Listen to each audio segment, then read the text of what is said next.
So, I want to talk today about self reflexive consciousness and how it relates to self reflexive discourse. Talk about language, the ability to think about language and to critically attend to the words that we're using and to actually bring the words themselves into conscious attention in a reflective moment.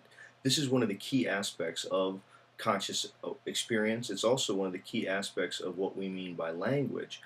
Language is often differentiated from sign systems because language has self-reflexivity built right into it. It's not to deny that the sign systems throughout the rest of the animal kingdom, and what we certainly share in great degrees, uh, have utter complexity, but it's to really suggest that this self-reflexive character of talk is something that maybe needs more attention. Now, we don't want to overdraw the distinction. In fact, part of what I'm going to try to do here in the next, whatever, 8 minutes, is to distinguish or to not overdraw the distinction between reflection and pre-reflection. If anything, we want to say that that's perhaps an overdrawn distinction.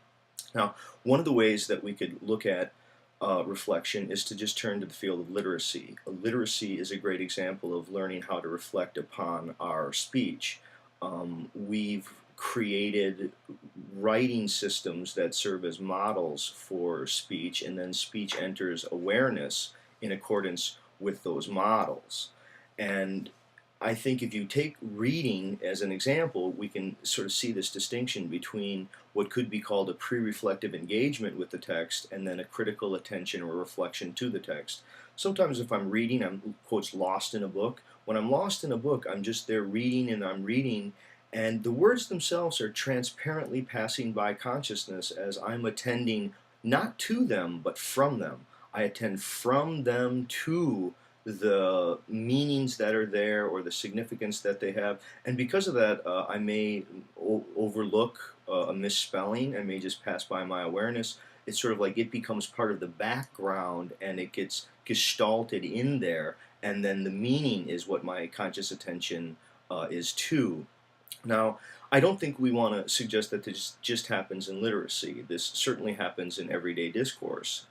Sometimes in discourse, when we're talking with someone, the words themselves are just, again, a sort of backgrounded or a transparent envelope in which we're living.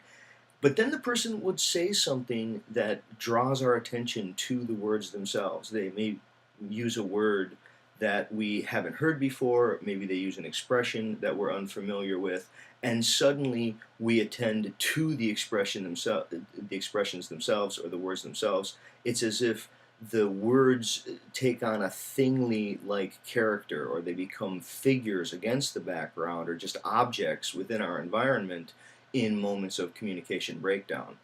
I think it's very interesting. It's important to note that for Heidegger in Being and Time, that communication became consciously dealt with in the history of philosophy in two moments. One dealing with the history of assertions and philosophical statements, where there you're consciously attending to the words, and also in moments of communication breakdown. Now, I don't think that either of those cases are too difficult to get at, right? I think we can all sort of understand those senses of the difference between attending from words and attending to words.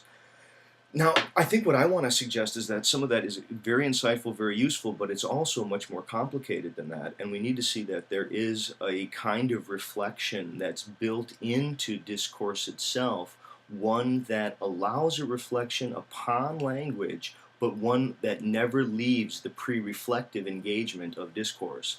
And so I'm going to talk a little bit about this. Was an article that I published back in 1998 from the journal Semiotica, and the piece is called About Talk, the category of talk reflexive words. And I want to get at a species of reflection that I'm calling about talk. Now, about talk is a particular kind of word. It's a word like word, or a word like language, or a word like verbal order, or a word like speech, or a word like hint or question. They're words that refer to the verbal order. Now, that's part of what about talk words are, but they're also about talk words are those particular words, but when they're on the from side of an intentional arc. Now, let's see if I can clarify that a little bit more. Say we're in a discussion and we're talking back and forth, and somebody uses a word that someone doesn't know, right? They use an expression that you don't know. Now, you may call attention to that without actually using an about talk word. You may say, huh? Or what did you mean? Or come again? How is that? You might say. Um, in those cases, you call attention to the verbal order and you bring a reflective awareness to the fact that someone was speaking and you want that clarified. But that's very different than if you say to someone, what did you say? Now, if you say, what did you say? There you actually use an about talk word. And this probably seems like that's not that big of a distinction, but I think there is, in fact, a very big distinction. Part of the issue is that when we were making this distinction between attending to and attending from, we were basically employing the phenomenological notion of intentionality. And intentionality really means that all consciousness is consciousness of something, but it can be applied in many different ways. That there's a from and there's a to, right? There's an intendio and there's an attendum. Sometimes we can consciously attend to words as if they were just intentums in the environment, but for the most part, words in fact are part of the intentio. They are part of the intentional structures by which we intend the world. They're not objects that we attend to in their own right.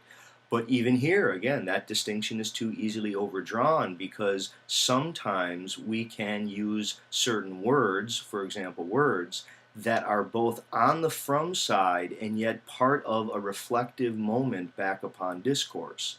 The reason we're able to do this is because technically the term would be that we can use words, about talk words, as empty intentions. Now, the difference between a filled intention and an empty intention are perhaps clarified by distinguishing between a question where you're sort of not really sure what that is, that's sort of an empty intention, or maybe a better example of an empty intention would be something like, say you're trying to remember something and you can't remember it. You know, there's the act of remembering, but the object doesn't really come up. Now, that's very different than if I say to you, what color is your parents' car, and you suddenly remember that color. There's a filling of the intention there.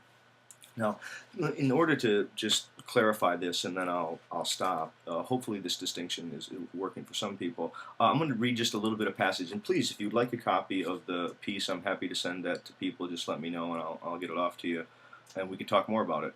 But here's just a little paragraph, and it's trying to illustrate about talk words. I'll never forget when Rita first told me what Lenny had said. I also remember her warning me, saying that what is essential was that I not tell anyone, especially Sven, at least until Lenny gave his statements to the public. To you, the reader who is imagining this case, keeping a secret such as this may not sound very difficult. I too, in fact, thought it would be easy to avoid telling what I'd heard, but as more people questioned me, I welled with the desire to speak to anyone who was listening, and yet I must have been kidding myself, for I would have spoken out if I had thought my words would have circulated to all but Sven. Now, what's interesting in this case is we were able to talk in great levels about who had not said what to whom in all these kinds of ways, and yet we never got the original information of what Rita told me Lenny had said. By use about talk words, we're able to speak about words in we're able to speak about language in an empty way. We're able to make reference to the verbal order and its interpersonal relations, and the world itself, the human world, has the complexity that it does. The interpersonal relations can have the complexity that they do because of this capacity of about talk words. Because we can know that what we say for one person isn't appropriate to be said to another person, and it's only the use of the word said that allows us to keep that empty, that's part of what we mean here. And I hope that this discussion, if nothing else, helps clarify what we mean by reflection and how reflection on discourse is part of what we mean by discourse. And I think it also, if nothing else, it should really problematize for some people the distinction between reflection and pre-reflection. There is pre-reflection woven right into reflection, and pre-reflection itself is part of the reflective moment. Okay.